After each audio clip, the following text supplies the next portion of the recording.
Quran surah kedua Al-Baqarah ayat 183. Ya ayyuhalladzina amanu kutiba alaikumus syiyam kama kutiba alal ladzina min qablikum la'allakum tattaqun. Iman dulu, puasa, akhirnya takwa. Nah, setelah lulus puasa, kita perbaiki, kita tingkatkan, semakin serius, semakin benar, karena dilatih terus. Nah, yang benar, yang serius itu bahasa Arabnya hak. Ya, kalau dikaitkan dengan takwa, hak tuqati. Ya, hak itu kebenaran mutlak yang nggak bisa ditawar, yang sumbernya dari Allah. Kalau masih relatif disebut dengan sidqun namanya. Ya, ada yang suka merah, yang lain mengatakan saya senangnya biru. Yang lain bilang saya senangnya putih. Bagi si fulan putih benar, bagi si fulan biru yang benar. Itu sidqun namanya. Ya, itu sidqun.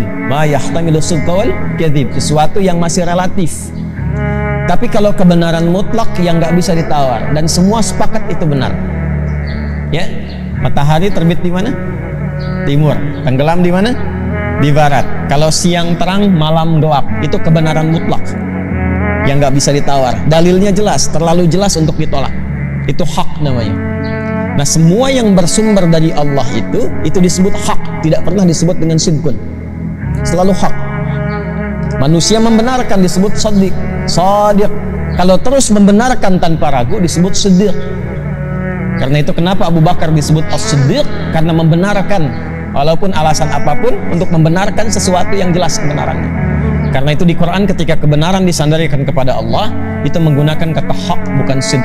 Al-haqqu min rabbika fala takunanna minal mumtarin. Al-Baqarah ayat 147 contohnya. Nah, takwa itu mesti hak. Ya, takwa itu mesti apa? Hak, bukan sidqun lagi.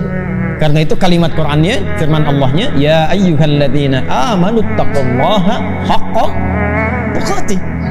Jadi kalau ingin bertakwa, lakukan karena Allah. Bukan karena ada manusia Anda rajin infak. Ada manusia Anda rajin menunaikan salat. Lakukan karena Allah. Dan ikuti apa yang Allah berikan petunjuknya. Lalu dijelaskan Rasulullah sallallahu alaihi wasallam, tunaikan dengan serius. Jangan cuma karena Ramadan Anda tahajud malam. Ba'da Ramadan selesai. Jangan karena Ramadan Anda rajin ke masjid. Ba'da Ramadan selesai. Anda melakukan itu karena Ramadannya atau karena Allah? Makanya para ulama mengatakan kalau ada waktu yang istimewa atau tempat yang istimewa, bukan ditujukan untuk kita mengagungkan tempat atau waktunya, tapi supaya kemuliaan pendidikan di tempat dan waktu itu menyebar ke semua tempat dan waktu. Anda umrah haji insya Allah berangkat, yang akan berangkat kita doakan mudah-mudahan mendapatkan yang terbaik dan mabrur insya Allah.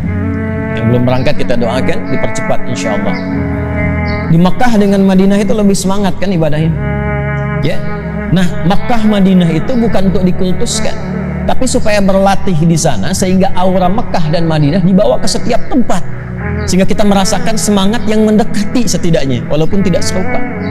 Jadi keberhasilan menunaikan ibadah umrah dan haji ketika pulang dari sana lebih semangat ibadahnya.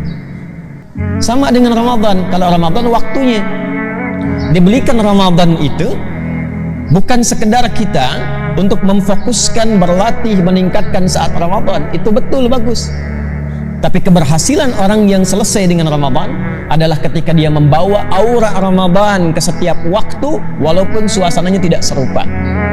Walaupun kuantitasnya tidak sama, tapi dia membawa suasana itu sehingga dapat percikannya. Malam masih senang tahajud, walaupun mungkin rakaatnya tidak sampai 23, tidak sampai ke 11 misalnya. Masih mau baca Quran walaupun sebulan khatamnya mungkin tidak sebanyak saat Ramadan. Itulah hak. Lakukan karena Allah, bukan karena waktunya, bukan karena tempatnya. Dan konsisten jaga itu sampai wafat. Wala tamutunna illa wa antum muslimun. Orang yang bisa mengerjakan itu insya Allah selamat hidupnya sampai dia kembali kepada Allah membawa hati.